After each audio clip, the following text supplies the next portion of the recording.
Hello, everyone, and welcome back to the 35th anniversary of Metal Gear here on Metal Gear Speedrunners. We're currently live with day one of a 3-day event, and we're arriving at the final run of the day. It's MsLunaMGS for Metal Gear Solid 3, and commentated by Apache, Smash, and Nick Green. Take it over. Nick, I said speak first. Hello, everyone. Hello! It's me, Apache. I'm back, commentating some MGS3. I love MGS3. What about you, Nick? Yeah. It's a good game. Yeah. That's my take on it. Yeah. The very easy difficulty is absolutely awesome. I love it so much. It's the first run I ever picked up for MGS3. Miss Luna's recently been grinding the hell out of it, and she's achieved, I think, 3rd on the leaderboard. So great progress. I'm excited to see this run. Then I think let's get her started in 5, 4, 3, 2, 1, action. Here we go. Let's do it. So fun After fact the end about of World War II, some fun facts the about world very was easy, split I into guess. two, East It's and the only West. difficulty where you're This allowed marked to the use the beginning of the easy era gun. called the It's Cold a War. very powerful gun. Gives us 8% camouflage everywhere, and it will also one-hit guards. It's pretty good against some of the bosses as well. You'll see us using that quite a lot, but we don't use it in the Virtuous mission because we don't want to menu at all. Any menus in the game obviously lose a bit of time, so we set up this Virtuous mission perfectly so we don't have to menu at all. Good times. We're going to pick up our backpack from this here tree. Nick, have you been talked into doing a MGS3 run yet? I've done an MGS3. I'm on the board for very easy. The MGS3 run. Still need to do some more with MGS3. It's a great entry point because a lot of the boss cycles are the same, but they're just like slightly shorter. And the route is exactly the same on every single difficulty as well. So I feel like it's just such a great entry point. It's simple to pick up, but really difficult to hit the high skill ceiling of. And there's a lot of advanced tech in the run that you learn in VE, and it becomes useful in every difficulty. So it's just a great jumping off point. It was for me anyway. And there is a full guide for this game should you want to learn this run yourself. Chat for the leg. Ooh. The leg? The tail. Yeah, big leg. Yeah, so when crocodiles... I can never remember if the crocodiles are alligators, but... must be right. Crocodile. No, I can't. Yeah, I can't remember. But we've run over their heads because they do a different attack on the head than the tail. Fun fact, if they knock you into that mud, you die instantly. So here we got a couple of guards to deal with. We'll just take them out. Get out of here, guards. Something I found as well, if you run over the bodies when they're on the floor, it will slow Snake down. But it doesn't slow you down if you run through them as you shoot them, and just after they're going down, they don't get in your way. So we'll track guards as late as possible because of that. In a situation where you have to run over them.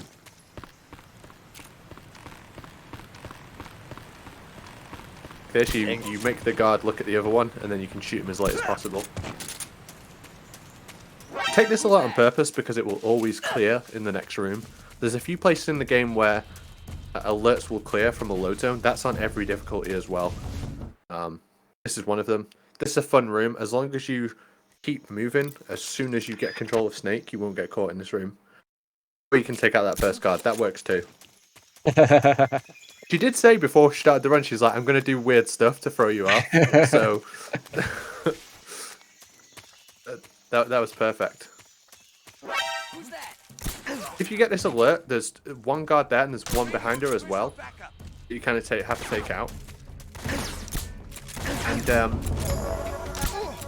if you take out every guard in a room, the alert and evasion will instantly drop.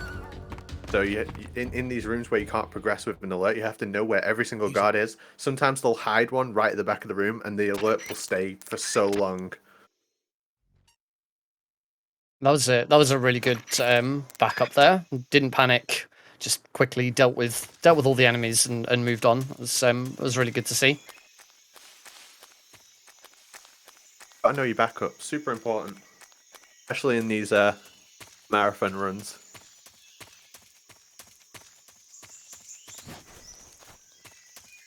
I mean, the audience doesn't always know what's going on. I mean, that's what they're meant to do, right? I feel like sometimes the audience knows more than me. Not about the game, I mean just in general. I'm gonna do a very, very quick bit of first aid. The thing with the cure menu is it won't accept your inputs as fast as you can do them. So you're constantly in this battle where you have to do it just fast enough that it'll take all your inputs. But if you try and speed up, it will just delete some of your inputs and then you'll ultimately be slower. It takes a little bit of time just to get used to, but once you're there, it's relatively easy to replicate. All right, now moving on into the main mission, Snake Eater.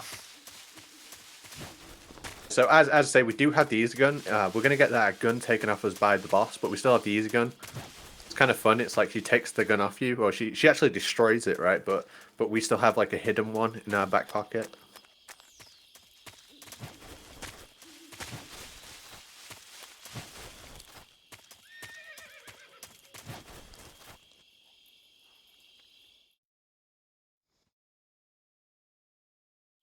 Start using our iconic gun of the run. Easy gun. It'll become your best friend. You'll never want to give it up. So you can immediately notice that the easy gun's got infinite ammo, and also Snake now has a permanent 80% camo rating as long as he has the easy gun equipped.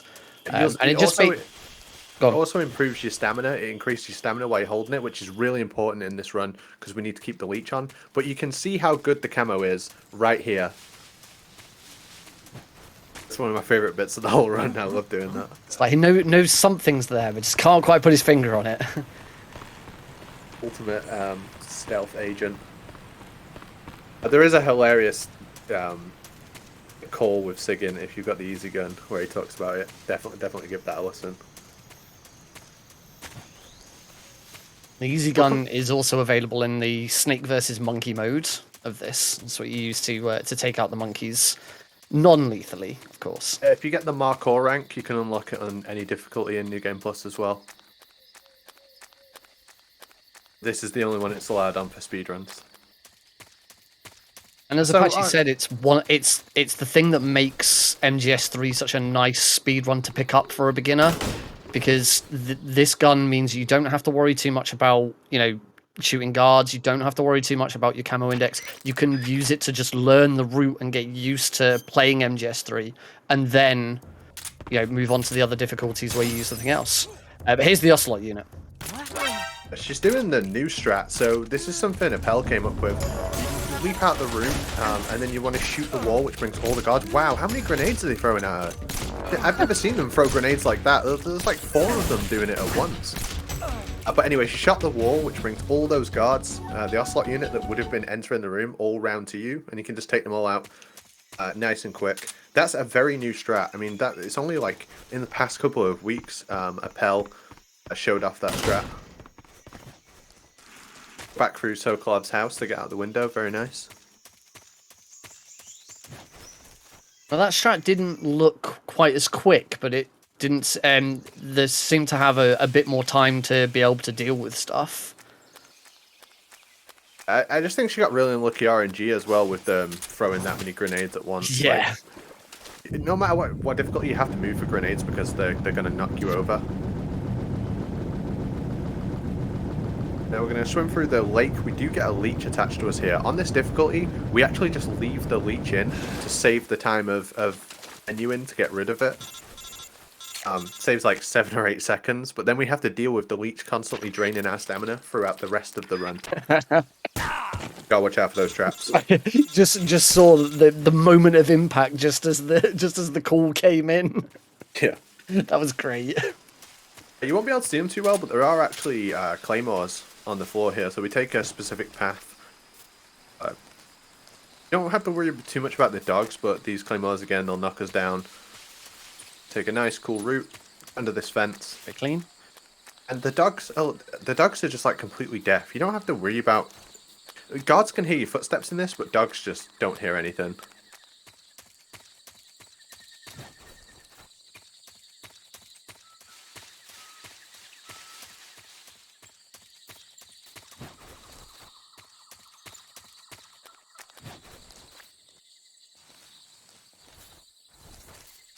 Fairly simple room on this difficulty. It's just those claymores. I hate going east side. I like to go on the west side of lake section.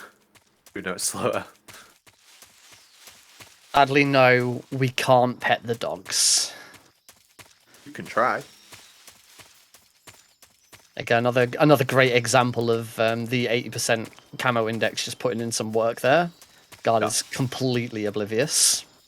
Here's a little optimization. We unequip the gun, and that allows us to re-equip it. It stays on our previous at the start of this fight. This is just a little pattern we do on Ocelot. Immediately throw the stun grenade out, then you can hit him in the body, and once you throw this stun grenade, if you do 2 headshots, it will end the fight. Because she was slightly late on throwing that second stun grenade, Ocelot had time to like break the loop. It has to be immediately after. This is exactly what I would do as well. Kill it. Just give it a fight again. Let me start from the beginning. Let me show you how it's done. It's a common thing in MGS3 because not only we have so many like edges to kill ourselves from, but we can also use fake death pill. As soon as something goes wrong, you just reset the whole room. It just feels better. But now we can do 2 headshots and that will end the fight. It'll always stand still after that first headshot. First try. Yeah, that's it, Luna. It just shows what the fight's supposed to look like. That's exactly what I would have done as well. Alright, we're now in the caves. Don't worry about your screen, folks. This is how dark it's supposed to be. On my capture card, you can't see anything. So, like, anyone who watches my stream, they don't actually know what this cave looks like. This is brand new information. Because you can slightly see it on her screen. It doesn't like put complete pitch black. Yeah, in a normal game, you would spend so long in here that over time the game gives you more and more visibility. It's like as if your eyes are supposed to be adjusted to the dark, which I think is cool. Interestingly, this is exactly what El Paso could see during his MGS1 run. Yeah.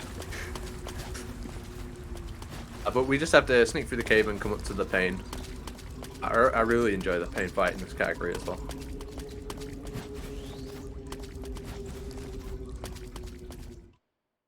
There you go. You can see as we go into the next set of caves, the lighting does improve. You can use night vision. You can use night vision goggles. There is a torch available, but obviously that's slow. So you know, we just know exactly where we need to run. It's about 20 odd seconds to get the torch. But we can actually skip the pain. There is a glitch in the game to skip the pain. It requires 2 fake death pills. It's actually faster just to fight him in this difficulty. We'll just equip the user gun, and we want to just deal as many body shots as we can as fast as possible. You see she's using the quick reload. I'd say it's a glitch, but it's like they tell you about it in the game, so they obviously intended you to do it. But if you equip and re-equip the gun, it gives it a full clip again. So we're just getting out as many shots as you can. It does do more damage to hit the head, but like generally, you'll just get more successful fast fights just by going for the body, because the head hitbox is so small. Yeah, that's the pain, ladies and gentlemen. See you later. Yeah, not only is the hitbox small, it's kind of not quite in the right place. It's almost around his neck. It changes depending on how good your run is. It doesn't, but it feels like it does.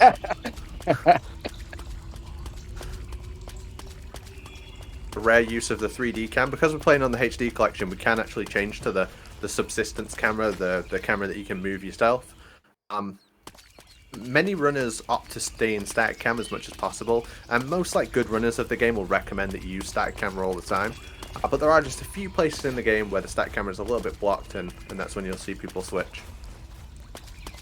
It is also worth noting that Luna's playing on the Xbox Series S, so sometimes you might want to not use the subsistence cam in order to keep the frame rate constant.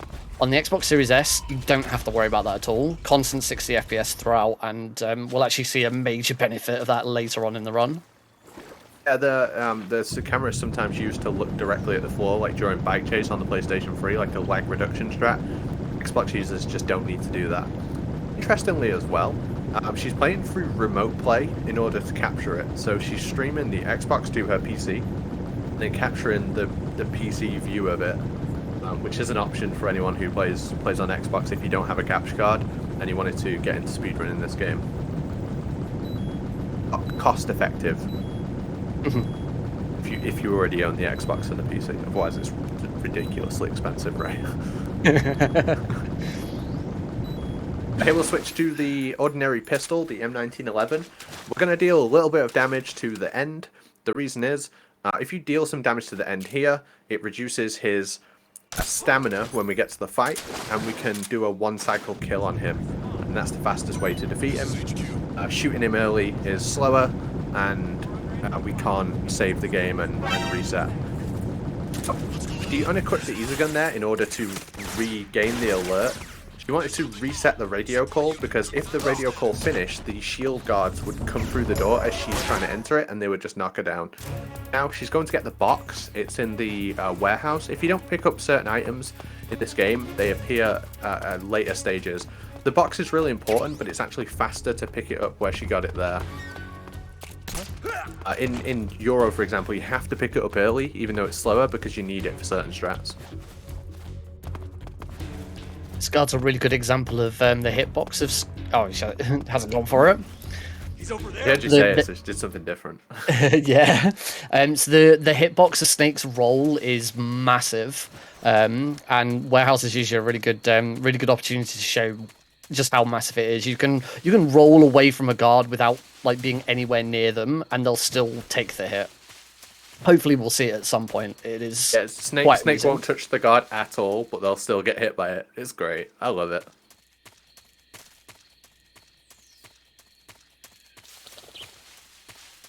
It feels a lot nicer to use than Snake's roll in MGS2. Because 3 is better than 2.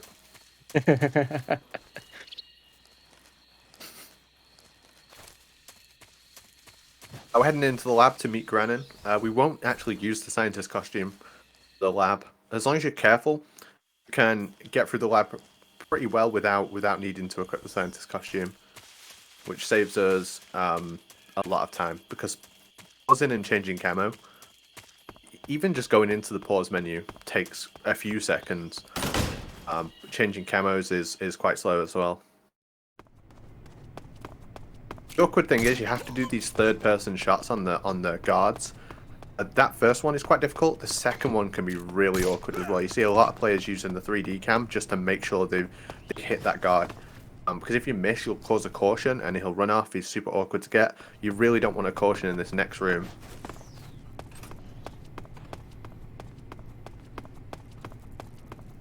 So this scientist, as long as you're to the right of him, he won't see you, and you do need to shoot the scientist at the end of the room. And we'll shoot him on the way out as well, but that's clean. If you get an alert on the way in, it's really bad, but if you get one on the way out, it doesn't really matter. Yeah, the cutscene that we just skipped will not play. You won't be able to enter that office if you're in an alert phase.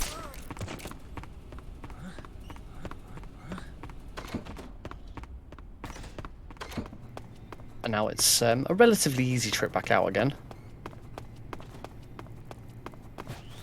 Another nice thing there about Snake's roll in MGS3 as opposed to 2 is Snake can roll upstairs without any problems, whereas in MGS2, if Snake did that roll, he'd just like faceplant. Yeah. This is some really nice use of the 3D cam just to make that little bit a bit easier. It's one of the more common areas where you'll see runners use it, just to make sure you get take those guards out. But as I say, even if you pick up an alert here, it's fine. Because you can just run to the fear unimpeded pretty much. Risk for time loss comes like when you take so much damage from a guard in this game, you'll get like a gunshot wound, and when the wound happens, it stops you for a second.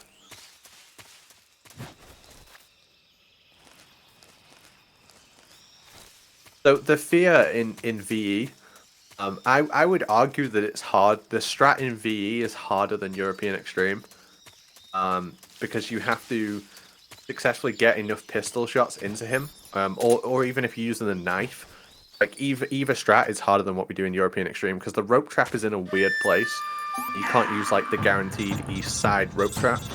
What we're going to do is fake death build to start the fight. That always causes the fear to jump to the same tree. It's the nearest tree. Once he begins walking forward, we can revive. We'll throw a stun grenade on the floor. And then all the damage that we do to him after he's stunned is converted into stamina damage. You do get quite a limited amount of time to get those pistol shots in, so it was really nice use of quick reloads and very cleanly done. That was really good. You can cause yourself some problems by sort of being a bit blinded by the stun, but no problems there whatsoever. Warehouse 2. So we now have the leech and we have the fear's poison. We're not going to cure either of those. What we can hope for is called an angel cure. Oh, very nice glitch. Appel found this glitch in the warehouse where you can essentially glitch onto that ledge by falling off that box at a certain angle. Easily executed there. But yeah, we leave the poison on, we leave the leech on because we don't want to go into the menu and lose time. So our health and stamina are now draining. In this game, when you're above half stamina, any wounds that you have can be cured. Like the game will just cure them. So there's like a race to have the easy gun equipped as much as possible and get what we call like the angel cure that will get rid of the poison for us. If it doesn't happen and we're poisoned all the way to the Fury, we'll have to fight him with very low health and stamina. And when you're below half stamina, your aim will physically shake on the screen, which makes it a little bit harder to fight the Fury. You can, in marathons, that kind of thing, just cure it after you beat the end. But that's, I mean, runner's choice. Running through that guard with the easy gun equipped, it's called a bump caution. Because you knock him a little bit, by the time you get through him, he can't see you anymore, so it just causes a caution. It's the only difficulty it happens in, so I really love bump cautions. Right, so this is the end. The end is harder in very easy than he is in European Extreme. To execute the strat in order to kill him on the first screen is very, very difficult. What we'll do is we'll run over to him, bait him into shooting us, and then hide behind a tree to miss the shot, and then we need to throw 3 stun grenades at him, and then execute a series of headshots that have to be like perfectly timed. Fortunate taking a hit there. She's not having it. Like, she didn't get behind the tree enough. She's like, nah, not like this. I'm going to show you how the end's supposed to look. This is honestly a tough fight. This is the hardest thing you'll learn in very easy.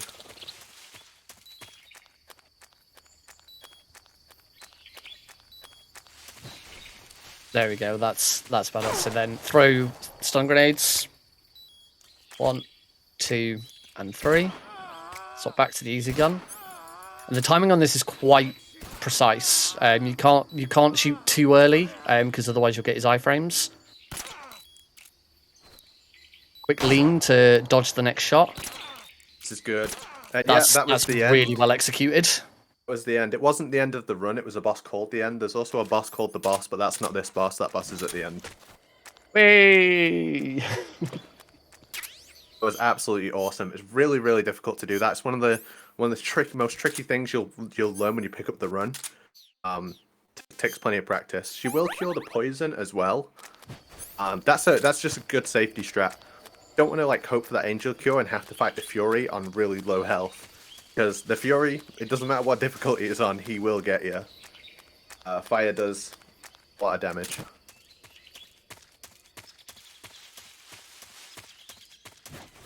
Now we have probably the most famous boss in the entire series. Can we get a moment of silence for the ladder? In fact, no, not a moment of silence. Can you all sing along in your homes if you know the words?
No, I just never get tired of it.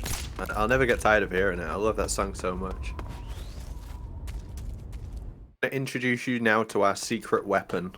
We've been saving it until now. It's the cardboard box. It's the best item in the game, hands down. It makes you run up slopes faster, so you don't lose speed. It's fireproof, prevents you from catching fire. If you do catch fire, it puts out fire. It sometimes doubles as stealth camouflage. It's got some other hidden tricks that I don't want to spoil yet, but it's just so good. It's so good. Cardboard box. It just feels right. The trick you'll see there is when she enters the load zone, she re-equips the box. During this time where you don't have control, you actually move faster because you're going up a ledge and you're in the box.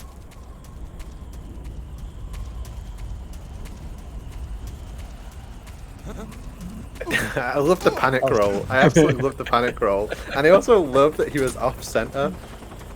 The guard was off center, so like he couldn't see her even though they were stood next to each other because he was looking a different way. Yeah, there's a... Oh wow, it actually shot the radio. Yeah, because the way that room lines up is you'll always hit that guard's radio if you try and free aim him with the easy gun. This can be quite a taxing route when you're first learning the run. Like, unequipping the box, rolling, equipping the box again. So in a marathon setting like this, taking it safe and just taking the guards out with the easy gun, it's not going to lose you a lot of time, and it's relatively safe.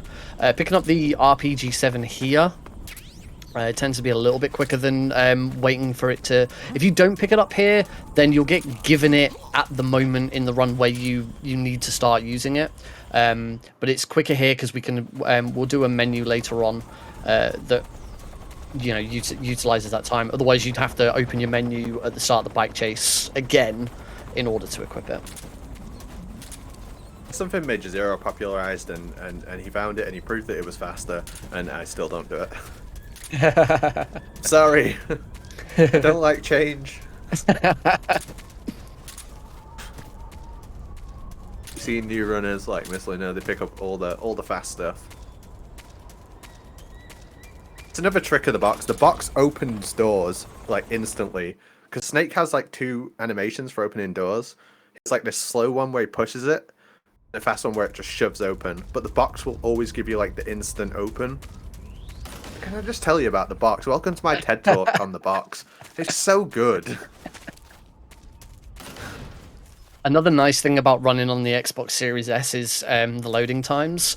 The load on PS3 for that set of cutscenes is really long, and we can cut down the amount of loading time on PS3 by doing something called the loading trick. Basically, you play the game all the way up to getting captured and tortured by Volgin, and then you start the run again, and every single map will be saved up to that point in the PS3's cache and will load slightly quicker. It's a bit annoying because it means whenever you want to do a run with it, you have to do like 60% of the run, and then again. Luckily on the Xbox Series S, don't have to worry about that at all, and we have some nice fast loads as you saw with that one. But here's everyone's favorite boss. The Fury is hell. He's genuinely hell. Like no matter what run of this game you do, you're gonna run into this nightmare boss at some point. I think he got the iframe there on the 3rd shot. On the Xbox, he can sometimes just randomly iframe you when you're shooting him. He just did it again. So when we catch fire, we'll just equip and unequip the box to get rid of it. But once he's in this like getaway phase, it becomes really irritating. You can actually shoot him out the air, which is super fun. Essentially, you're just like at the mercy of his flamethrower. She's just saying no. She's just saying that this is not how this fight is supposed to look. I'll show you how this fight's supposed to look right now. A benefit of using headphones for this game is we can hear whether he's going left or right at the start of the fight as well. Yeah, there we go. So you hit him 3 times, you knock him down. He will return fire, or sometimes he'll just pause in place. Here he's escaping. Nice, you got a nice place where he dropped. You have to hit him 6 times, so we knock him down and hit him 3 times again. Fight on the 2nd try. Super annoying boss. He will be the bane of your existence if you run this game. Without a doubt, the hardest boss in the game. You're just at the mercy of RNG with where he goes. He's the only boss that actually has like real RNG. Yeah, there's slight nuances with some of the other bosses, but none that affect the fight in any really big way. The Fury is the one exception.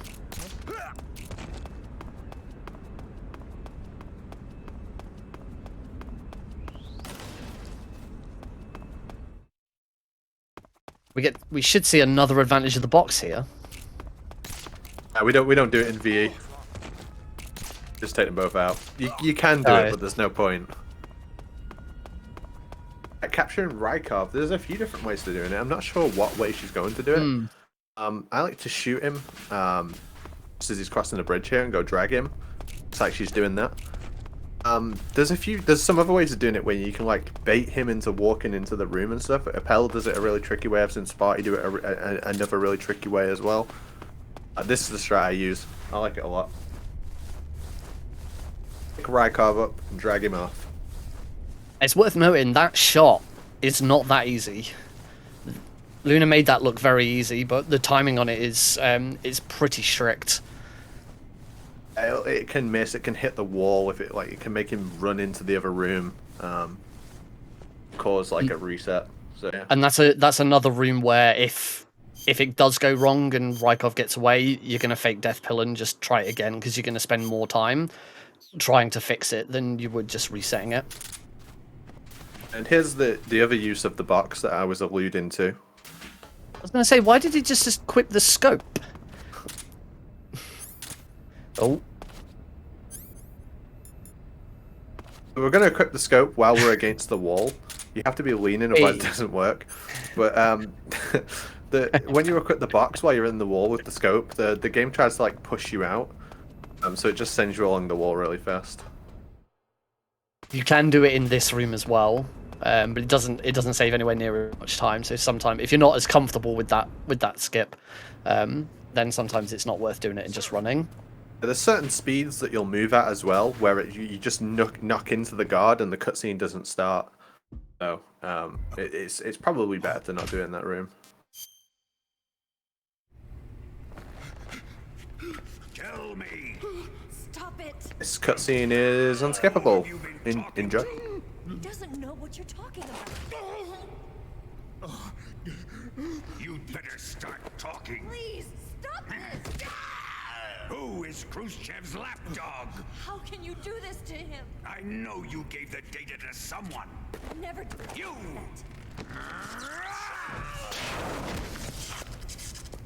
You monster.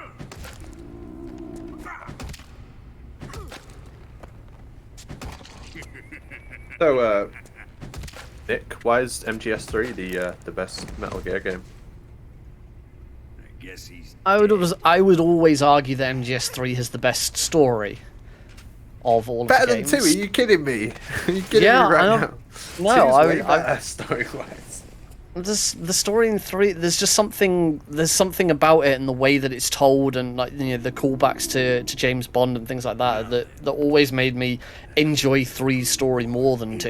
entertaining. Oh wait, is that it's like a James Bond film? No, 2's not a that it's like masterpiece. it's not that it's like a James Bond film, but I like the nods and the callbacks and the way it tries to be that spy movie and the whole story behind the boss Like a newborn baby. just makes it's a more emotional and more raw experience Not for me It's at a least beautiful anyway. story. It's a beautiful story. I like it a lot, but I think 2's got a better Well story.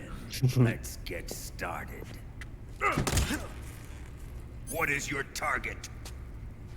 Melina showing that you can actually hold the menu Is it here, the Shagohod? and it prevents Vulcan from dealing damage to you. So this Or game is Sokolov? technically possible to do Or maybe without it's the taking any Legacy. damage.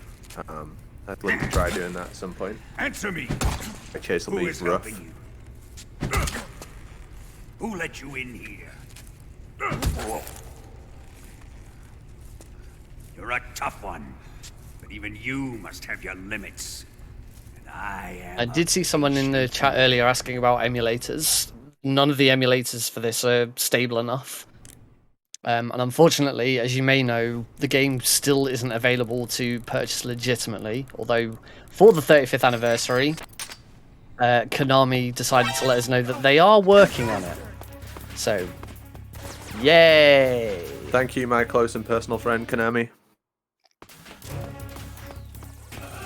Got out of torture there pretty easily. Just use the codec call to open the door because the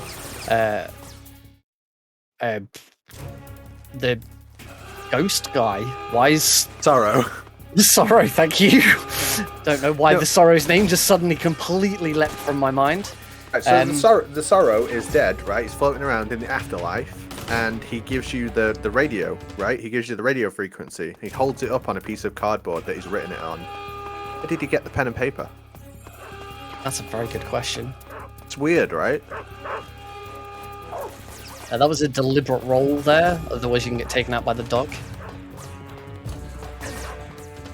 Just gonna run around here, do a little roll to get under the pipe here, and move down into the underground section.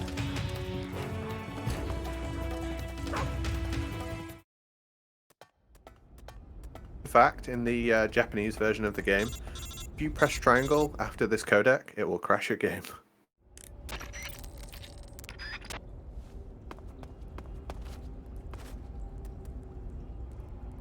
We got faked out. We got faked out by that ledge grab.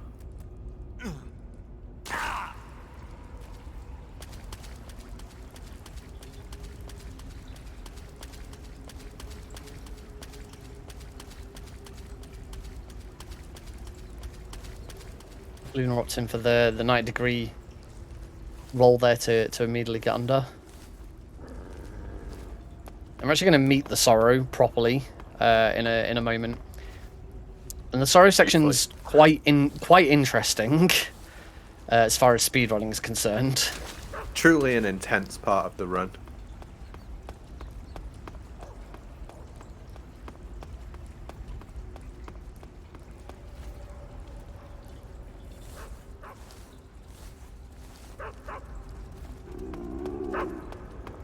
A long time we were working out ways to make the Sorrow fight faster. I think Major or Appel found that you could use the handkerchief to instantly knock yourself out, and when you fall asleep in the water, it just drains all your health really fast. That was the fastest way of doing it. And then we found out that none of the Sorrow counts towards the in-game timer anyway. So it doesn't matter what you do here. For runs that go on the board, the in-game timer is the most important thing, the time that comes up at the end of the game. So we can't actually do anything to speed this up as far as like going for world record and thing goes. Yeah, we just drown ourselves to get out of the fight. Yeah, you'll see Snake die, and then Luna's going to use a revival pill to then revive and continue on. Which, my god, I remember playing this as a kid when it first came out, and just getting to the end of this and dying and doing it over and over and over again until I realised. So you see we're in caution here because we don't remove the tracker. Ocelot planted in us. You can remove it with an old fork, but that would take time to menu. So we just get past the Ocelot unit, and the name of the game is not get hit by the shotgun. Slug roll. If you miss that log roll, you'll lose like 20 seconds because you have to swim all the way around. Who's that? I think the shotgun guard's like top right, so he will just knock us down. That's all. He's missed one. Did the second, and he missed the second as well. That was nice. Luna gets through. No shotgun guard. Times. Another save boss. Again, that's another cutscene where on the PS3, if you're not using loading trick, you're sat there for a decent chunk of time. You can't use loading trick up to this point, so you always get a long load there. Oh, yeah, of course. It's like 20 odd seconds.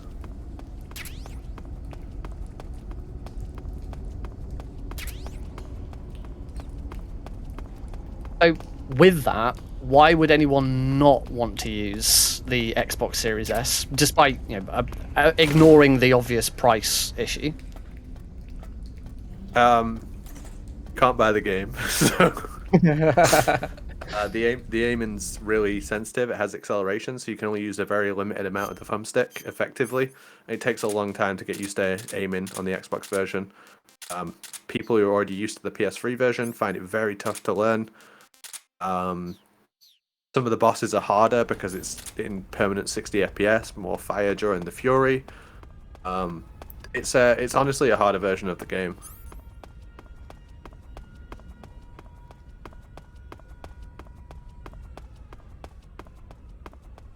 I don't know. After running it for a bit, I kind of used to it. I kind of like it. Use that all-important box for its actual intended purpose, which is traveling around the map. It allows us to get into the main wing of the weapons lab instantly. Weapons lab? Not weapons lab. Hangar. We'll see the Shago Hod. Shredding Behemoth. We're going to plant some bombs. And this room is another room in Very Easy that follows that trait of it's actually more difficult in Very Easy than it is in some of the other difficulties. Yeah, in all of difficulties, you can just shoot the wall and it takes all the guards out your way. In this difficulty, you can't because they don't hear it. So you have to deal with an extra guard that you wouldn't normally.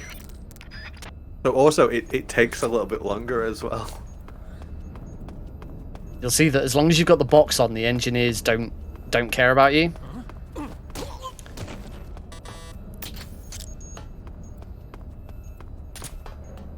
Well done. Planting the C4, get awarded C3 even, and you get awarded your first fight with Vulcan.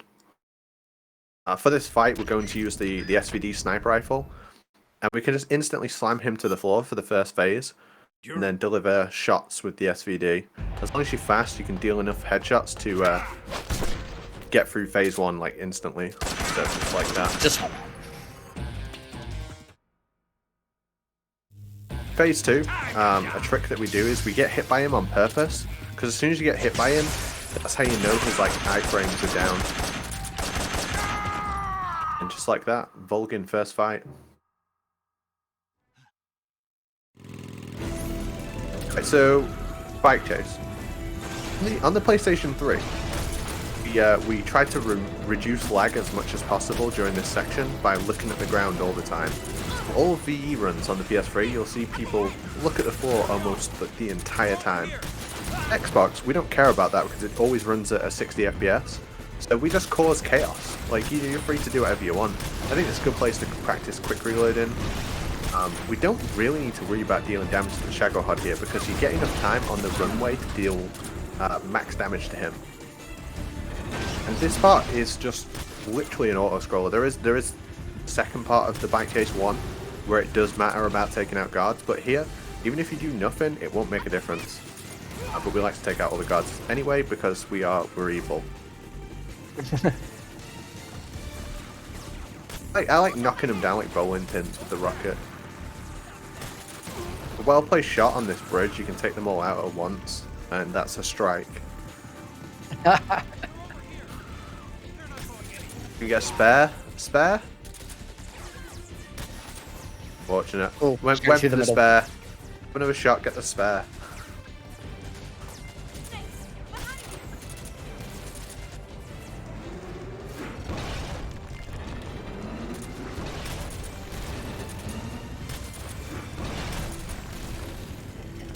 If you're ever wondering why people look down during this section, they're probably playing on the PlayStation, and if they're looking up, they're playing on the Xbox. It is genuinely enjoyable to actually watch this scene for a change. Yeah, I always put it in this. Either just looking at the floor or the sky the entire time. I always put it in the cinematic cam, just because you can on this.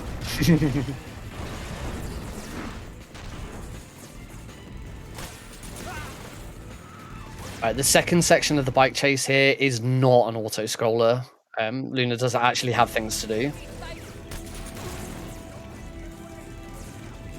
So if you take out all the guards after she drives around this corner, you can skip like a full phase of guards.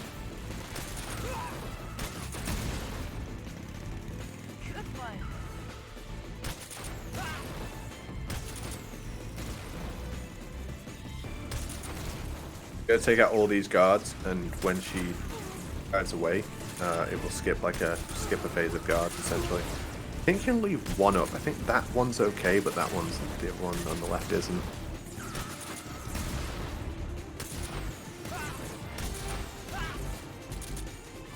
There you We'll go, that's re-equip the easy gun because we still have the leech on us, and that will be slowly draining our stamina. If we go below half stamina, aim will shake, which makes Vulcan 2 very difficult. We'll re-equip this to get our stamina back up to full.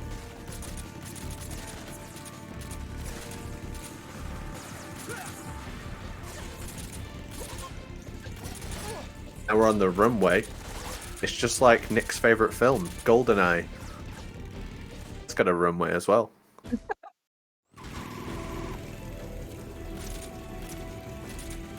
I don't remember there being a runway in Hot Fuzz, but I'll take your word for it. So, interesting thing to note about runway. It doesn't really matter for very easy because it's very easy. But you'll notice that Luna took out all of the drivers.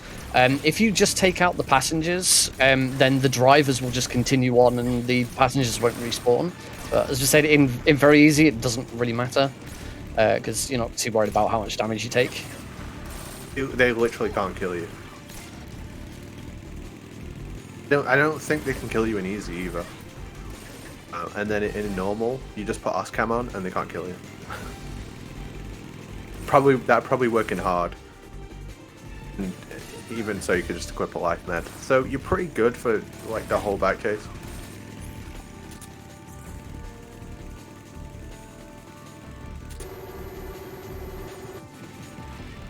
There's the wig. They've arrived at the wig so they can make their escape. Right? You think there's only wigs in Metal Gear Solid 2, but they're actually in 3 as well. Apache was saying earlier about the Shagahad's health. This is the point where we now want to try and deal max damage in this phase to the Shagahad. You've got to be quite careful with your aim because if you hit the treads, then the Shagahad's going to fall behind and it's going to slow everything down. You want to try and aim like in the center, sort of like the center of its face, if you can call it a face. So there you can see that. You can see there that the Shagahad slowed down. It becomes a lot more difficult to hit. And I believe you can do 25% of its total health. That's 40%. 40%. And this does matter. It means that the Shagahad's going to have less health when we actually go into the proper boss fight. So each rocket in the actual fight will do 25% of his health. So you need to get him below 75 in order to kill him as fast in 3 shots. And that's the goal in the fight is to kill him in 3 hits.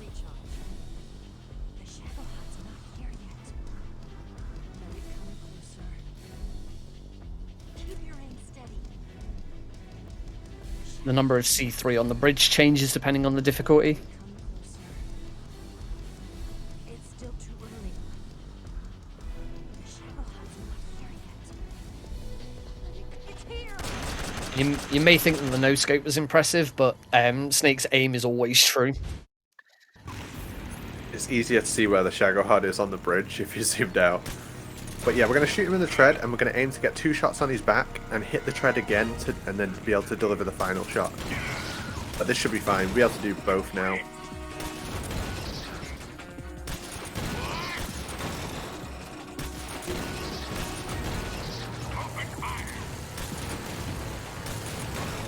I have to take another pass at him.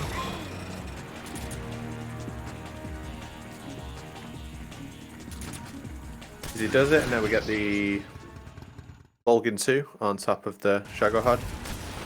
We'll use the SVD this time. You do 1 body shot and 1 headshot. Or 3 body shots. She did say she was going to mess with me. Still works.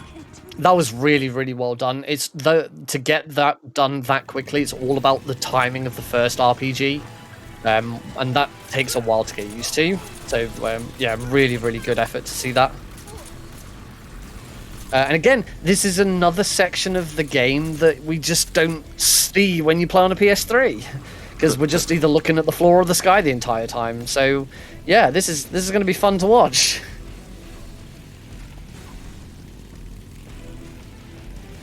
Xbox baby, we brought bag taste back. And as you can probably gather from the fact that we just look at the floor or the sky, nothing needs to be done here. You're never going to die. You don't have to take out any of these enemies. You can shoot Eva if you really want to. I like to.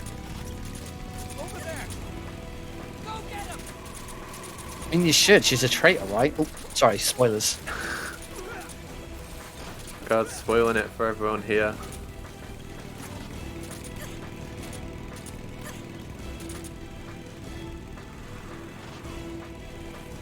Sorry, guys. I've let you down. For anyone who doesn't know, this will be the final run of today. Over the weekend, we do have a lot more content for you. Tomorrow we've got the Metal Gear MSX tournament. I've run in all day. Playing in that, Nick? Commentating it? I'll be hosting, commentating, and running in it. Very nice. Do it all, baby. Gonna win? Probably not.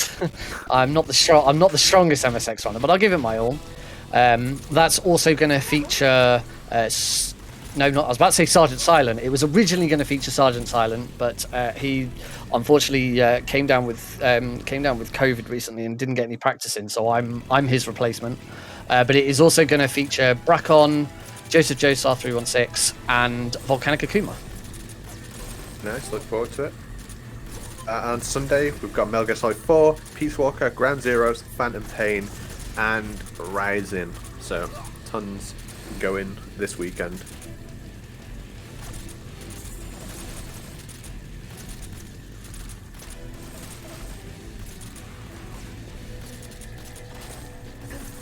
If you'd like to know when any of those runs are happening, just click on the link in chat to see the schedule. It will show you on Horaro in your own local time.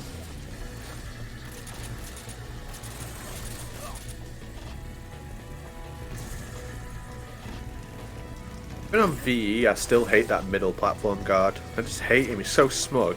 Flies over you in a position where you can't like hit him from like most of the room. I hate him so much. He's shining his torch in your face. I hate that guy. Luckily on VE it doesn't really make much of a difference, but It that does can make actually a be difference. It makes a difference to my spirit. on higher difficulties. That floating platform being in that position can be a run killer. And on PlayStation 3, it lags you more as well. When you play you. Everything lags you more. This is why we're so desperate to see a re-release on PC or more modern consoles. One day.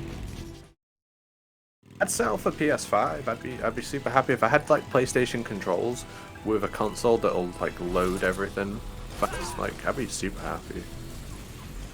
Buy a PS5 just for this game.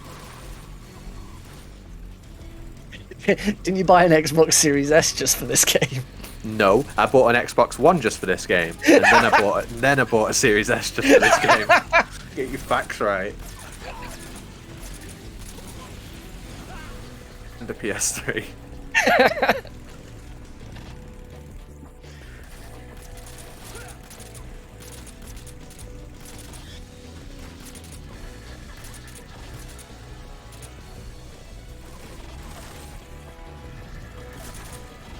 I do love that remote play exists though, and you can just run, you can like record runs without having to capture card.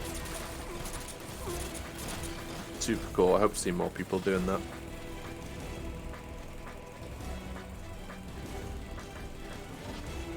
We are just about coming to the end of this motorcycle section, and we go into we've got one little final escort bit, and then of course the final encounter with the boss. Oh yeah. I'll say there's been a couple of hiccups, a couple of redos, but all in all, most of this has been a really, really solid run from Luna. Really, really good to see. It's our first time on the channel as well, and as far as I'm aware, doing a live run for an audience. So shout out to her for that. It's always like having new people on the channel, right? If you run these games, apply to the events, we will get you in somewhere.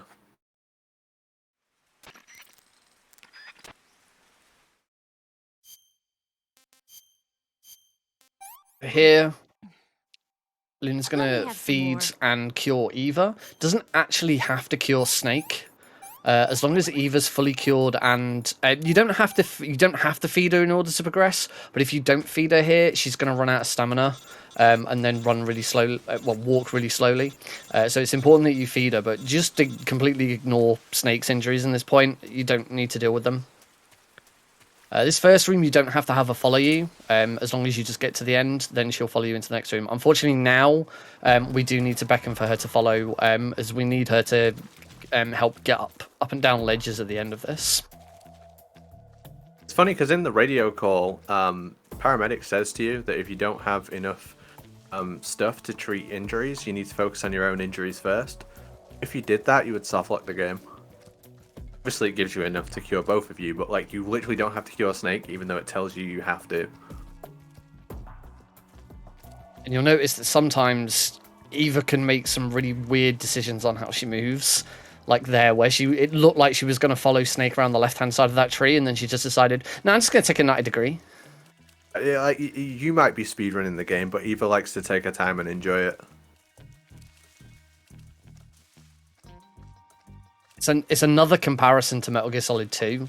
People complain about the Emma section in MGS2, but particularly with the zips that we have now, we have so much control over Emma, and in this we have barely any control at all over Eva. And there is actually you only have her for 2 screens. You get Emma for 4, 5, or 5. You barely get Eva in this game, honestly. Like, as long as you know where you're going, like you don't even see her really. Luna's just trying to coax the auto aim into working for her. In MGS2, obviously you get L1 locks on stuff. In MGS3, you have to hold down the fire button for it to lock on, and it's way more awkward. Yeah, instead holding L1 will cause Snake to strafe. Which, yeah, it has exactly like 1 use in the whole run. Looks cool though. It's like you know, hanging and shooting from ledges and shooting out of water. They look really cool, but they just have no uses. It almost feels like it was designed specifically for Trailer. It's designed Metal for the trailer. It looked like it was designed for Metal Gear Online, which it can't have done because Metal Gear Online wasn't available in the original release. It was only available in Subsistence. That's true. I feel like that's not true. I feel like there's online features in Snake Eater. Pal. I don't know. We'll work it out later. Never played MGO. I sadly never played MGO1. I never had my PS2 connected to the internet. I can only assume that I would have been the best player at it. We'll never know.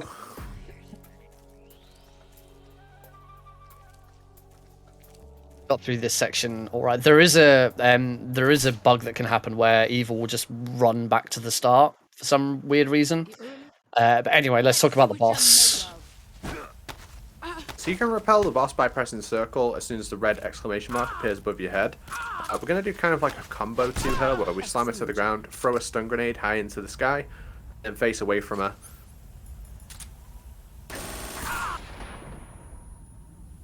And we're going to have to move away to like reset the fight now because she's not stunned.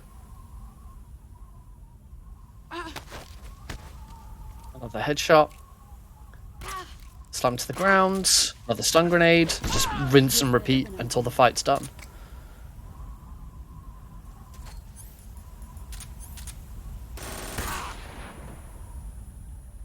One more shot. One more shot is all you need. Nice, get her as she's coming in. That's the boss. But that's not time just yet.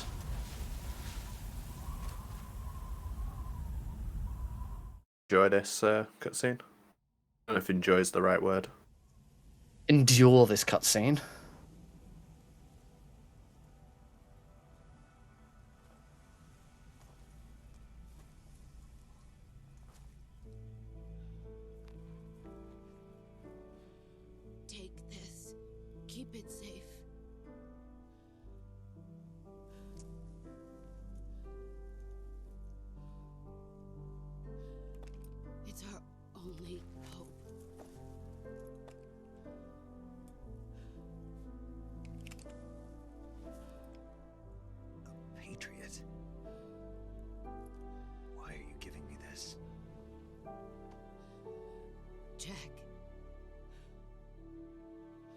Or should I say, Snake? You're a wonderful man. Kill me. Kill me now. Do it.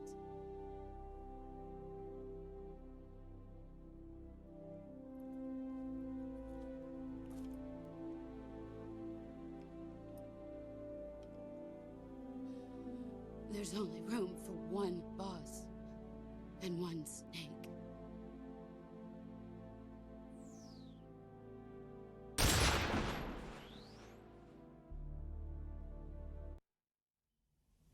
All right, now we just have the final little section in the wig where all we do is just pick up the gun on the left and just aim and shoot.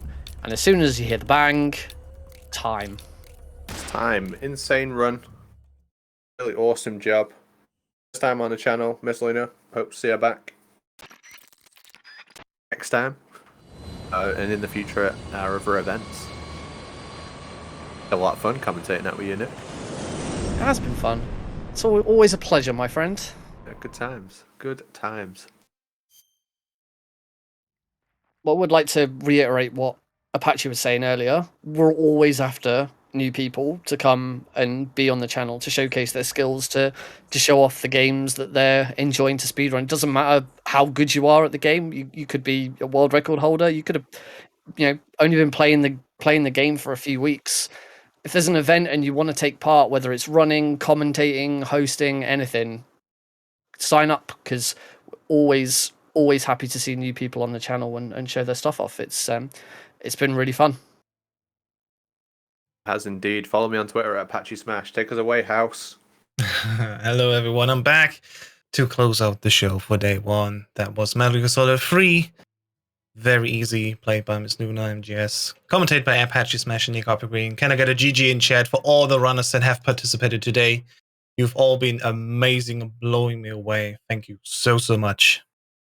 We are going to take a break now. We'll be back tomorrow again with the Metal Gear MSX tournament. And we're also going to, right now, a friend of the Metal Gear Speedrunners, Metal Gear Solid. Hope you like it. And of course, tune in back in tomorrow again, 9 p.m. CEST, or if my calculation is correct, 3 p.m. EST for the Metal Gear MSX Speedrun tournament. Have a good night, and see you all soon. Bye-bye.